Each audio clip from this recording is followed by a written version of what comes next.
Mi nombre es Milarepa. De joven cometí actos perversos. Ya adulto, practiqué la benevolencia. Ahora estoy liberado tanto del bien como del mal y he destruido la raíz de las acciones condicionadas. Soy viejo, dejadme en paz. ¿De qué serviría contaros más?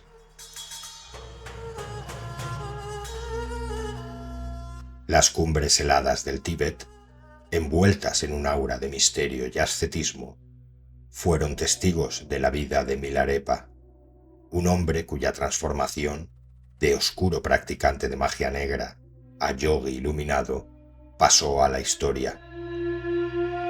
Su biografía es un testimonio del poder, el sufrimiento, la venganza, la redención y la transmutación, y ofrece una perspectiva amplia sobre la naturaleza dual humana, capaz de albergar maldad y santidad. Pero además, la crónica vital de Milarepa y su camino nos sirve de escaparate para conocer y explicar algunas de las ancestrales prácticas apenas conocidas del ocultismo tibetano, llamado Bon, y de otras técnicas esotéricas budistas que aún hoy se practican en secreto en el Tíbet. De la convergencia de ambos conocimientos, sabemos que en el siglo XI de nuestra era nació la leyenda de Milarepa, el perverso hechicero y primer iluminado en una sola vida del Tíbet. La leyenda de Milarepa. Milarepa, nacido como Zopaga, que significa disfrute para los oídos, vino al mundo en el año 1052 en el Tíbet. Conoció la felicidad hasta la prematura muerte de su padre. La fortuna de su familia, que debía asegurar su futuro, fue usurpada por sus tíos, sumiendo a su madre y a él en la miseria. Este acto de traición avivó en ellos un deseo insaciable de venganza. Impulsado por la desesperación y la presión de su madre, Milarepa estudió los ritos de las artes oscuras y la ancestral magia negra de la tradición tibetana conocida como Bon.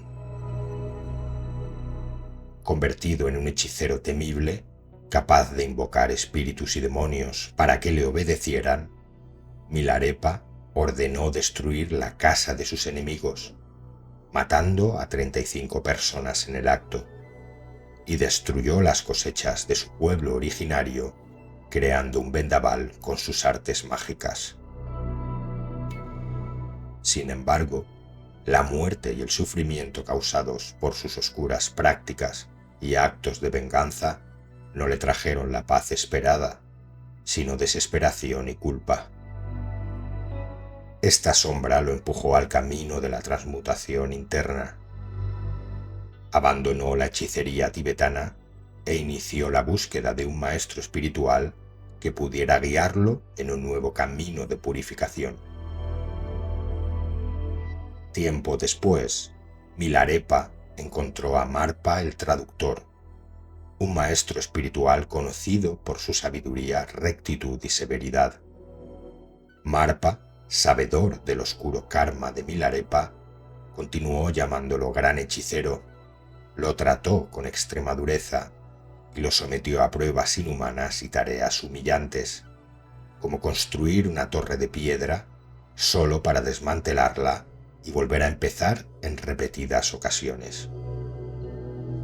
Estas pruebas, físicamente extenuantes y emocionalmente desgastantes, llevaron a Milarepa a considerar acabar con su vida, pero su deseo de redención y determinación lo mantuvieron en el camino. Tras demostrar una paciencia y dedicación excepcionales, Marpa el traductor le reveló las enseñanzas ocultas del budismo tántrico. Milarepa aprendió secretos de meditación para transformar su mente y purificar su karma, así como prácticas esotéricas avanzadas como el Mahamudra o la técnica del calor psíquico. que permitía generar suficiente calor corporal para meditar desnudo en la nieve durante días. Entregado enteramente a las enseñanzas de Marpa, Milarepa completó su transmutación y dejó de ser un mago negro para convertirse en un asceta disciplinado. Finalmente, retirado en las montañas, vivió en cuevas solitarias, sobreviviendo con una dieta mínima y en condiciones extremas, dedicándose por completo a la meditación intensa. Durante este tiempo de retiro, tuvo que enfrentar visiones demoníacas, pero Milarepa alcanzó un nivel de realización espiritual tan profundo que desembocó en la iluminación. Milarepa se convirtió en una figura central en la escuela Kagyu del budismo tibetano.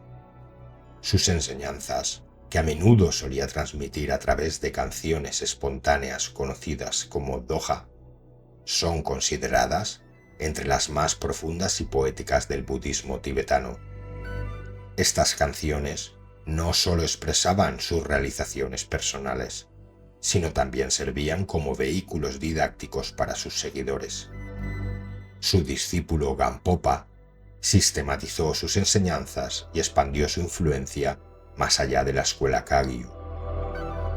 Sus enseñanzas sobre la meditación, la compasión y la renuncia acabaron resonando en otras tradiciones budistas. Hoy Milarepa es venerado como modelo de yogui iluminado y practicante tántrico en todo el budismo tibetano. Milarepa, un poderoso chamán de la tradición Bon. Por esta magia me han ofrecido fortunas de oro y turquesas al oeste, grandes cantidades de té, seda y ropa del este, caballos, yaks y ovejas en cientos y miles del sur. Pero tú eres el único que me ha dado el cuerpo, el habla y la mente. El Bon es una tradición religiosa tibetana con muchas similitudes con el budismo, pero con características únicas heredadas de un Bon antiguo prebudista que se remonta a tradiciones de 4.000 años y una historia oral de 18.000 años. Este Bon ancestral es la cultura chamánica indígena de San Sun, el área que rodea el monte Kailas en el Tíbet actual. Consistía en prácticas y rituales poderosos para mitigar los efectos de vivir en un ambiente hostil y sanar problemas tanto terrenales como espirituales. Los antiguos Bonpos, chamanes y sacerdotes del Bon, poseían un gran conocimiento tanto de la dimensión energética del individuo como de la naturaleza y del universo. Algunos piensan que el Bon es una religión de brujos y nigromantes, con un modo de relacionarse con lo inexplicable, lo arcano y la muerte, terrorífico o macabro. Esto no es exclusivamente cierto, pero dentro del Bon sí existe un aspecto mágico y de hechicería muy marcado, con unas prácticas que se dividen en los llamados 4 vehículos causales, que incluyen signos, adivinación, astrología, medicina y ritos de limpieza y nutrición, apariciones y ritos protectores, poder mágico y ritos coléricos, y ritos funerarios. Relacionado en gran medida con el culto a dioses elementales de la naturaleza, fórmulas mágicas e invocaciones, el Bon aceptaba el uso de fuerzas demoníacas y sacrificios de sangre, e incluso ciertos rituales, como los exorcismos, que implican la destrucción de demonios dañinos, transfiriendo su conciencia a un reino superior al que están condenados a habitar debido a su karma. El Bon no considera estas prácticas un acto de magia negra, pues el ritual está en consonancia con el noble objetivo de la filosofía última del Bon, la liberación de todos los seres vivos del ciclo del sufrimiento. Milarepa y la transmisión esotérica en el Tíbet. Hijo mío, ya tienes la enseñanza de Mahamudra y la transmisión de los 6 yogas de Naropa. Si las practicas con perseverancia, estos métodos te conducirán al despertar. Sin embargo, no dispones de la enseñanza del traslado, que conduce al despertar en el mismo momento en que la practicas. En el Tíbet, los grandes maestros, tanto del Bon como del budismo, han comunicado sus conocimientos mediante 2 formas de transmisión: la exotérica, abierta a cualquiera que quisiera escucharles, y la esotérica, con enseñanzas y doctrinas profundas y muy valiosas, dirigidas exclusivamente a un reducido número de discípulos e iniciados. Este grupo selecto de discípulos es sometido a una especie de probación larga, a veces dura, que llaman los preliminares. Por lo general, suelen ser las postraciones, extendiéndose en el suelo en unas posturas determinadas, con unas meditaciones determinadas. Todas ellas tienen que repetirse 100.000 veces, con lo cual se requieren meses para completar estos preliminares, y solo cuando acaban es cuando el maestro comunica esas enseñanzas secretas. En el Bon existe incluso una transmisión muy curiosa, del maestro a un único discípulo mediante la transmisión al oído con una especie de pequeño tubo, para que solo la oiga el discípulo elegido y nadie más. Esta comunicación siempre se hacía en forma oral, algo muy propio de los chamanes y las religiones animistas en todo el mundo y en todas épocas. Aunque hoy en día hay textos donde esas enseñanzas orales tibetanas aparecen recogidas e incluso publicadas. Algunas técnicas secretas tibetanas. Para alcanzar un estado mental perfectamente relajado, practiqué la liberación secreta de la serpiente enredada. De esta manera, el fuego del tummo no tardó en extenderse por mi cuerpo. De las enseñanzas secretas en el Tíbet, las más practicadas entre los iniciados esotéricos del budismo o del Bon son los 6 yogas de Naropa, y de estos en concreto 3.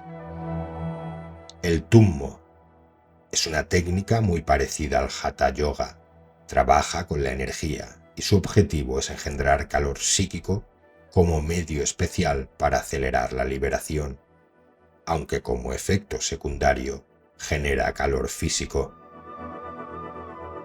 La energía sutil, prana, en tibetano se llama lung, y discurre por 3 canales principales llamados en tibetano tsa: el canal central o uma, el canal izquierdo o gyangma y el canal derecho o roma.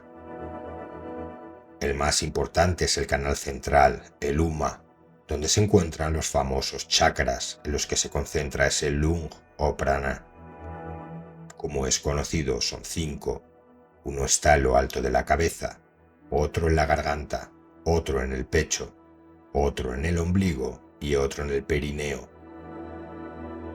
Concentrándose en la meditación de esta energía sutil y mediante unos ejercicios físicos que permanecen en secreto, se consigue generar un fuego interno que consume los pensamientos y las pasiones perturbadoras, abriendo el camino a la gnosis de la tradición Bon o conocimiento trascendente. Por tanto, el tummo permite alcanzar el despertar o liberación, pero también sobrevivir cómodamente a temperaturas de frío terribles. Aún hoy en día existen lamas practicantes del tummo en el Tíbet. Esta técnica no se puede practicar en lugares cálidos como en la India, pues solo es adecuada en sitios fríos o durante duros inviernos, por el efecto secundario del gran calor liberado. El Powa es un extraño ritual, pero muy importante, practicado por los Bonpos y por los budistas, que se sigue practicando mucho hoy en día. Mediante una práctica prolongada, Dependiendo de las dotes de cada discípulo y la dedicación, se consigue al final crear un orificio ínfimo en lo alto de la cabeza, en la juntura entre los huesos parietales. La finalidad radica en, a través de dicho orificio, poder transferir la conciencia en el momento de la muerte, pudiendo así voluntariamente influir en las circunstancias en que ha de producirse la siguiente reencarnación. También se usa para hacer salir el principio consciente y enviarlo al plano que uno pretenda, o incluso alcanzar conscientemente el Dharmakaya, que es la vacuidad. En algunos casos de Powa muy especial, llamado Drongyung, la tradición afirma que es posible enviar la conciencia al cuerpo de un fallecido. En un momento clave del ritual, el principio consciente sale disparado por ese orificio y va a fundirse en el corazón de una deidad que se visualiza enfrente, y en este momento se produce la fusión de la mente con la deidad. Esta es una práctica secreta de la que no se tienen demasiados detalles, aunque es sabido que esta deidad varía de unas escuelas a otras. El yoga de la clara luz. El término clara luz es una traducción del tibetano Osel. Esta práctica secreta se centra en la meditación del aspecto luminoso de la mente humana y de la vacuidad luminosa o suñata. Para las personas normales, dicha luz solo puede ser percibida por muy breve tiempo en el estado intermedio entre la muerte y la siguiente reencarnación, conocido como bardo. Los seres humanos comunes no la reconocen. En cambio, el que ha practicado este yoga de la clara luz durante mucho tiempo se ha familiarizado con ella y cuando llega a este momento del bardo, la reconoce. Se da cuenta de que esa es la naturaleza esencial de su propia mente y en ese momento queda liberado y alcanza el despertar. Y aunque no incluida en los 6 yogas de Naropa, destacaremos también el Cho. Cho es un término tibetano que significa cortar, y esta práctica trata de cortar el aferramiento a la idea del yo. En tibetano también emplean la expresión Lujin, que significa ofrenda del cuerpo, porque en un momento dado del ritual el practicante ofrece su propio cuerpo, simbólicamente descuartizado, para que se lo coman los dioses, los budas y los demonios. La meta es siempre arrancar de raíz el yo ilusorio, que no existe y que causa nuestros sufrimientos. Se suele hacer por la noche, aunque hay escuelas que lo practican 4 veces al día, y siempre en lugares un tanto especiales, como cementerios, crematorios y otros sitios relacionados con la muerte. Se usan algunos instrumentos muy especiales, bastante tétricos, pero típicos del budismo tibetano y del Bon. Kapala es un recipiente donde se hacen las ofrendas a las deidades, que antiguamente se hacía con una bóveda craneana y se llenaba de sangre. Hoy en día se hacen las ofrendas con vino. Damaru es un tambor doble construido con 2 cráneos contrapuestos y piel humana. Hoy en día esto no se ve y se hace de madera con piel de animal o sintética. Este tambor se toca haciéndolo girar para ponerse en comunicación con los espíritus. Kanglin es una trompeta de hueso, concretamente un fémur humano. Se toca 3 veces para que los espíritus acudan al banquete, en el que se les ofrece nuestro cuerpo para que sacien su hambre, y luego se toca una vez para que se alejen satisfechos y no causen perturbaciones ni problemas. En la actualidad, todas estas prácticas y enseñanzas secretas siguen vivas, sobre todo en los monasterios más alejados de los centros de población, donde las prácticas se conservan más genuinas. Diferencias entre el Bon y el budismo. Samsara y Nirvana brillan en el espacio luminoso. Todas las cosas están naturalmente en su sitio. Todo está marcado con el gran sello. Esta es la grandeza de la no dualidad. Según las escrituras Bon, al principio solo existía el vacío de la potencialidad pura, de la que surge Sen-Laokar, la deidad suprema trascendente. Esta suprema deidad entrega las enseñanzas a Tompa Senrab, hombre santo supremo, con el propósito de que enseñe y libere a los seres del ciclo de renacimiento. Nacido, según el Bon, en el 1917 a.C., en un país al oeste del Tíbet difícil de identificar, Tompa Senrab alcanzó la budeidad varios cientos de años antes que el Buda Sakyamuni, considerado por el Bon una manifestación posterior del propio Tompa Senrab. Como Tompa Senrab es un ser completamente iluminado, un Buda, las enseñanzas de Bon son consideradas budistas, pero de un linaje diferente al del Buda Sakyamuni de la India. Otras formas de budismo se originaron posteriormente con el Buda Siddhartha Gautama en la India. Esta diferencia de linaje da como resultado diferentes textos, prácticas y formas externas. Las verdades de las enseñanzas son las mismas. Ambas cultivan la generación de sabiduría y compasión en los corazones y las mentes de todos los practicantes, y sus enseñanzas más elevadas enfatizan una forma de crear armonía tanto dentro de uno mismo como en relación con el mundo exterior y la sociedad a través de la autorrealización. En los textos Bonpo de la Gran Perfección hay una literatura tremenda, con muchos textos sobre la Gran Perfección que no aparecen en el canon budista tradicional. El Bon, en esencia, es una realidad compleja y rica. Por una parte, tiene enseñanzas filosóficas muy profundas, y paralelamente a ello, se encuentran ceremonias que realizan rituales de exorcismo para prevenir las fuerzas malignas de los espíritus. Magia negra, oráculos y conjuros aún hoy son practicados por los Bonpos en la gran meseta tibetana.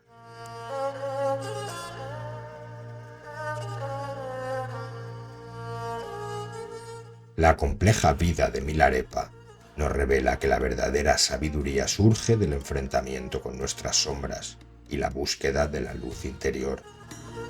En las cumbres sagradas del Tíbet, donde lo visible y lo invisible se entrelazan, estos secretos ancestrales siguen vivos, protegidos por maestros que dedican sus vidas al retiro y la meditación.